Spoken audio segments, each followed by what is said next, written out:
Hello guys, I hope you are doing good. तो 21 सितंबर को CAMS that is computer age management system company का IPO launch हो रहा है, मार्केट में आ रहा है। तो उसके बारे में ये वीडियो पूरा है कि कैम्स क्या कंपनी है, क्या वो करती है, क्या उसके फाइनेंशियल परफॉर्मेंस है, क्या उसके रेशियोज है, क्या रिस्क है जो वो फेस कर रही है, और अंत में अपन डिस्कस करेंगे कि उसका ग्रे मार्केट में प्रीमियम क्या चल रहा है और क्या ये कंपनी को सब्सक्राइब करना चाहिए, आईपीओ के लिए अप्लाई करना चाहिए कि उसको अवॉइड करना चाहिए। तो पूरा वीडियो देखिएगा, सो अंत में आपको सब कुछ पता होगा कि क्या कंपनी का डिटेल एनालिसिस आपको पता रहेगा, और एट द एंड आपको वो भी व्यू शेयर करेंगे कि वेदर वन शुड अप्लाई या फिर avoid. So without any further let's start. पहले ये इशू 21 सितंबर को शुरू होगा और 23 को खत्म होता है। प्राइस बैंड है 1229 से 1230 पर शेयर, और लॉट साइज रहेगा 12 शेयर्स का। इश्यू साइज पूरा है 2244 करोड़ का, एंड टोटल इक्विटी शेयर्स जो इश्यू होंगे वो है 1.82 करोड़। उसमें उसकी फेस वैल्यू रहेगी ₹10 की। कुछ टाइमलाइंस देख लेते हैं, डेट्स देख लेते हैं। इश्यू ओपन हो रहा है 21 सितंबर को, इश्यू बंद होगा 23 सितंबर को, और फाइनलाइजेशन अलॉटमेंट बेसिस पे होगा, वो होगा 28 सितंबर को। रिफंड या तो क्रेडिट हो जाएंगे आपके डीमेट अकाउंट में शेयर्स, वो होगा 29 और 30 सितंबर को, और लिस्टिंग रहेगा 1 अक्टूबर 2020। ये सारी टेंटेटिव डेट्स है। So let's see how things finalize, क्योंकि कई बार लिस्टिंग डेट चेंज होती है। Now coming to about the knowledge of company. Company क्या करती है? कंपनी है RNTA of mutual fund with 70% market share. RNTA मतलब रजिस्ट्रार एंड ट्रांसफर एजेंट। ये कुछ नहीं है, बस एक इंटरमीडियरी है जो इन्वेस्टर और म्यूचुअल फंड कंपनीज के बीच में ट्रांजैक्शन जो होता है उसमें वो हेल्प करता है एज ए इंटरमीडियरी। तो ये सारी चीजें हैंडल होती है इस कंपनी से, और ये पूरा इसमें पूरा जो मार्केट शेयर इसका उसमें 70% इसके पास है पूरे म्यूचुअल फंड का, so which is very good. दूसरी चीज, ये सिर्फ RNTA that is registrar and transfer agent की सर्विस भी नहीं प्रोवाइड करता, और भी बहुत सारी टेक एनेबल्ड सर्विसेज है जो प्रोवाइड करता है, जैसे transaction originating interface, transaction execution, payment settlement और रिकंसिलिएशन अमंग अदर्स। और कंपनी सिर्फ म्यूचुअल फंड को भी केटर नहीं करती, और भी इंडस्ट्रीज है जिनको वो केटर करती है, जैसे इंश्योरेंस कंपनीज हो गई, ऑल्टरनेट इन्वेस्टमेंट फंड्स, बैंक्स और एनबीएफसी। अब देखते हैं कि फंड्स जो इशू होंगे, जो इशू साइज है पूरा 2244 करोड़ का, उसका क्या करेंगे? वो पूरा है offer for sale. Offer for sale यानी कि ओएफएस इशू, उसका मीनिंग होता है कि जो भी इन्वेस्टर्स होंगे, जो भी प्रमोटर्स होंगे, जिन्होंने ऑलरेडी पैसा लगा के रखा है और कंपनी के शेयर्स है उनके पास, वो बस अपना स्टेक जो है वो बेच रहे हैं और कुछ नहीं कर रहे। मतलब वो जो उनके पास ऑलरेडी पैसा है वही ट्रांसफर होने वाला है। सो एक हाथ से पैसा दूसरे हाथ में जा रहा है, और शेयर्स उसको इशू होंगे, मतलब जो भी पार्टी पैसा देगी। कोई भी पैसा कंपनी को नहीं चाहिए, मतलब कोई भी एक भी शेयर का वन रुपी भी कंपनी को फंडिंग की रिक्वायरमेंट नहीं है, सिर्फ चेंज हो रहा है ओनरशिप में, और कुछ नहीं है।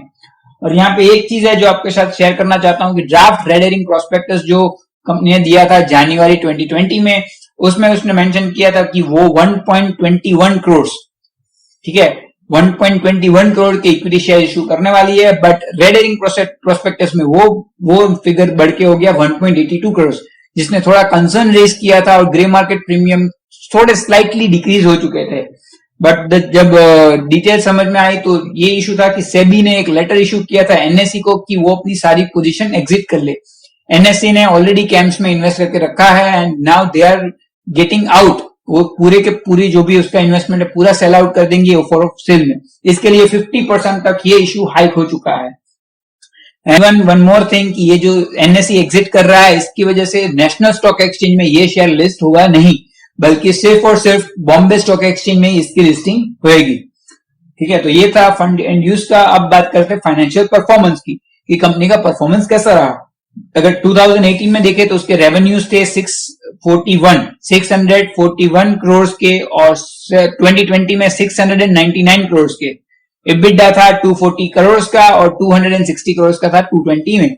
और पैट जो इंक्रीज हुआ वो है 146 करोड़ से 173 करोड़। तो ओवरऑल अगर देखे तो कैगर देखे CAGR फॉर रेवेन्यू इज 4.4% और पैट के लिए 8.9% का कैगर दिया है, तो इंक्रीज किया है। अब इंडस्ट्री और कंपनी का आउटलुक देखते हैं इस इंडस्ट्री में आगे क्या ग्रोथ हो सकता है कि नहीं। कैम्स जनरेट करता है 80% of revenue from mutual fund services. जो पूरा रेवेन्यू है जो अपन ने देखा 699 करोड़ का फाइनेंशियल ईयर 20 में, उसमें 80% रेवेन्यू जो है वो म्यूचुअल फंड सर्विसेज से आते हैं, तो 20% सिर्फ अदर कंपनीज से आते हैं। और म्यूचुअल फंड इंडस्ट्री जो है वो उसमें बहुत ग्रोथ पोटेंशियल है। अगर आप AUM देखें, मतलब असेट्स अंडर मैनेजमेंट 2016 में, तो वो थे 13.5 ट्रिलियन और 2020 में है 20 ट्रिलियन। तो अच्छा सा इंक्रीज हो रहा है, म्यूचुअल फंड इंडस्ट्री अच्छे लेवल से ग्रो कर रही है और यही ग्रोथ का बेनिफिट मिलेगा कैम्प्स को। और कैम्प्स अभी एक डोमिनेंट पोजीशन में है, 70% मार्केट शेयर उसके पास है। बाकी जो कंपनीज है ये लाइन में है वो है फ्रैंकलिन टेम्पल्टन और कार्वी, बट कैम्प्स है जो 70% का मार्केट शेयर रख के बैठा है। सो बहुत ही अच्छा पोजीशन है। तो म्यूचुअल फंड इंडस्ट्री जैसे जैसे ग्रो होगा, कंपनी का भी ग्रोथ होएगा। और going forward I feel that mutual fund industry has a huge growth potential. की मैट्रिक्स के देखते हैं तो रिटर्न ऑन इक्विटी 31.4% है, थी एवरेज फाइनेंशियल 18-20 से बीच में। Return on equity for financial 20 was 32.1%, return on capital employed that is 34.4% for financial 18-20 और फाइनेंशियल 20 में 34.6%, जो कि दिखाता है कि कंपनी अपने रिटर्न ऑन इक्विटी और रिटर्न ऑन कैपिटल एम्प्लॉयड दोनों में कंसिस्टेंसी मेंटेन करके रखा है। ऑपरेटिंग मार्जिन की बात करें तो वो कंसिस्टेंट है 35% एवरेज लास्ट 3 साल के। At the same time company ने जनरेट किया है negative working capital, which means की overall company operating performance is amazing, मतलब बहुत सही है operating performance, because operating margin भी 35% कंसिस्टेंटली मैनेज कर रहा है और नेगेटिव वर्किंग कैपिटल मीन्स कि वर्किंग कैपिटल वाइज मतलब ऑपरेटिंग पॉइंट ऑफ व्यू बहुत रोबस्ट परफॉर्मेंस है। अब रिस्क क्या है कि high revenue concentration from mutual fund, मतलब कि 80% का जो रेवेन्यू है कंपनी का 699 करोड़ का, उसमें से 80% तो सिर्फ म्यूचुअल फंड इंडस्ट्री से आता है। तो अब क्या, अगर कोई भी प्रॉब्लम आएगी, कोई भी चेंजेस आएंगे म्यूचुअल फंड इंडस्ट्री में, तो डायरेक्टली इंपैक्ट करेंगे कैम्प्स को। तो उसका नेगेटिव और पॉजिटिव इंपैक्ट दोनों हो सकता है। दूसरी चीज है जैसे AUM राइज हो रहा है, एसेट अंडर मैनेजमेंट, जैसे फीस जो चार्ज होगी कंपनी के पास, कंपनी जो चार्ज करेगी अपने कस्टमर के पास, कंपनीज के पास, वो कम होती जाएगी। दूसरी चीज, रेवेन्यू जिस स्पीड से ग्रो कर रहा है वो बहुत स्लो है कंपेयर टू म्यूचुअल फंड का AUM का ग्रोथ। मतलब ओवरऑल जितने असेट्स ग्रो कर रहे हैं, राइट, अभी जो 20 ट्रिलियन हुए हैं, कंपेयर टू कंपनी का रेवेन्यू उतना ग्रोथ उसमें दिखने को नहीं मिल रहा है, उतनी स्पीड से ग्रोथ नहीं है। तो एक कंसर्न है। फिर digitalisation of mutual fund transaction. अब इस कंपनी का जो रेवेन्यू मॉडल है उसमें क्या प्रॉब्लम है कि वो पेपर बेस्ड जो ट्रांजैक्शन होते हैं, ठीक है, ऑफलाइन ट्रांजैक्शन जो होते हैं, उसमें इसका प्रॉफिटेबिलिटी ज्यादा है और वही ये सब हैंडल करता है। बट अब क्या है कि म्यूचुअल फंड कंपनीज जो है वो डिजिटलाइज हो चुकी है, प्लस जो भी लोग है, इन्वेस्टर्स है, वो टेक्नोलॉजिकल सेवी हो चुके हैं। सो इससे क्या है कि वो डायरेक्टली परचेज कर रहे हैं, they are avoiding the RNT agents, मतलब RNT जो एजेंट्स है उसको साइडलाइन करती है और डायरेक्टली कंपनी से डील कर रही है, मतलब जो कि करेगा डिक्रीज हो सकता है in revenue in the going future. So this are the risk of the company.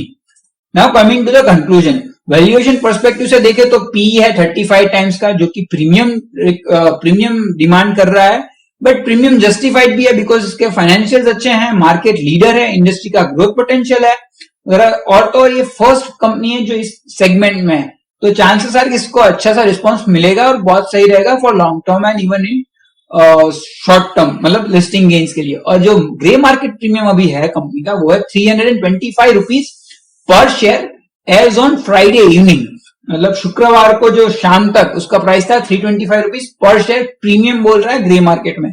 So let's see how things work out, and issue बड़ा है तो अलॉटमेंट के चांसेस भी ज्यादा है। सो ओवरऑल कंक्लूजन में I would advise to subscribe this IPO. This IPO looks really good for long term as well as listing gains point of view.